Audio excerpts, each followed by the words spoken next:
заеднички беше оценето дека е потребно итно негово укинување или одлагање на неговата примена до донесување на законски прифатливи решенија во консултации со сите засегнати страни. Имено би сакале да укажеме дека со законското решение кое што е во функција не се оствари целта на законот. Ако првично идејата за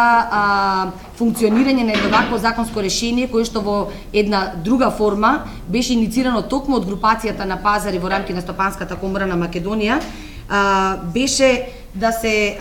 регулира дејноста, напротив, со законот сега се стеснува категорија на субјекти кои може да тргуваат на зелените пазари и при тоа истите се во поголем дел се однесуваат законските решенија во законот на регулирање на едно коморско организирање, а во многу помал дел на дејноста.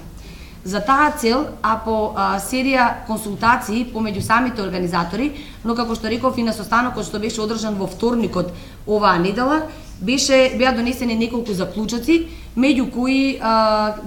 фактот дека ќе бидат доставени дописи до сите надлежни државни институции, вклучително до премиерот на државата, до заменик председателот на владата задолжен за економски прашања и координација со економските ресори, до министерот за економија,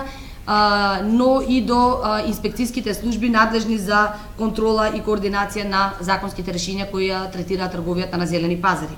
При тоа би сакала да кажам дека денеска имавме средба во парламентот со Комисијата за економски систем и со координаторите на пратеничките групи на ДУИ и СДСМ. Зашто имавме средби во парламентот? Бидејќи ова законско решение што е сега на сила е донесено на иницијатива на неколку пратеници лани во јануари 2018 година и изгласано во парламентот по скратена постапка. Ние укажавме на состојбите со кои се соочуваат организаторите на пазари, укажавме на последиците кои може да се случат, а последиците се фактот дека од 30 до 50% во зависност од местата, односно од општините каде што се тргува на зелените пазари, ќе се намали работата на самите зелени пазари, бидејќи во толкав обем се оние субјекти кои сега со новиот закон нема да може да тргуваат. Дополнително, товар за закупците на тезги ќе представува и трошоците кои се најавуваат по однос на лиценцирање на закупците на тезги. Проценките што се направени се дека при постоење на најмалку 20.000 закупци на тезги, а се оперира со бројки до 25 и 30.000, е дека повеќе од 1,5 милион евра ќе бидат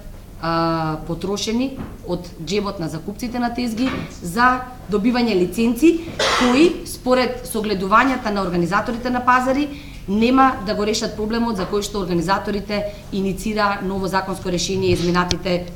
5, 6 и 7 години наназад во рамки на групацијата на пазари при Стопанската комора на Македонија. За таа цел, ние еден од заклучоците што беше донесен на состанокот во вторникот е дека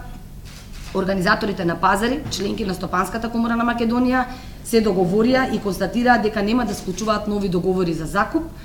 се додека не се изнајде решение за проблемот со кој што се соочуваат. А решение на проблемот за нас е одложување на законот или целосно негово укинување. При тоа, доколку се дојде до одложување, ние како групација на пазари сме спремни во соработка со сите засегнати страни да отвориме дискусија и да разговараме за тоа кои членови од законот би требало да се менуваат за да се стигне до прифатливо решение кое што ќе оди во насока на развој на дејноста, а не до намалување на обемот на работа и до загрозување на екзистенцијата на огромен број на закупци на тезги кои сега работат, а нема да може да работат по новиот закон за трговија на зелени пазари.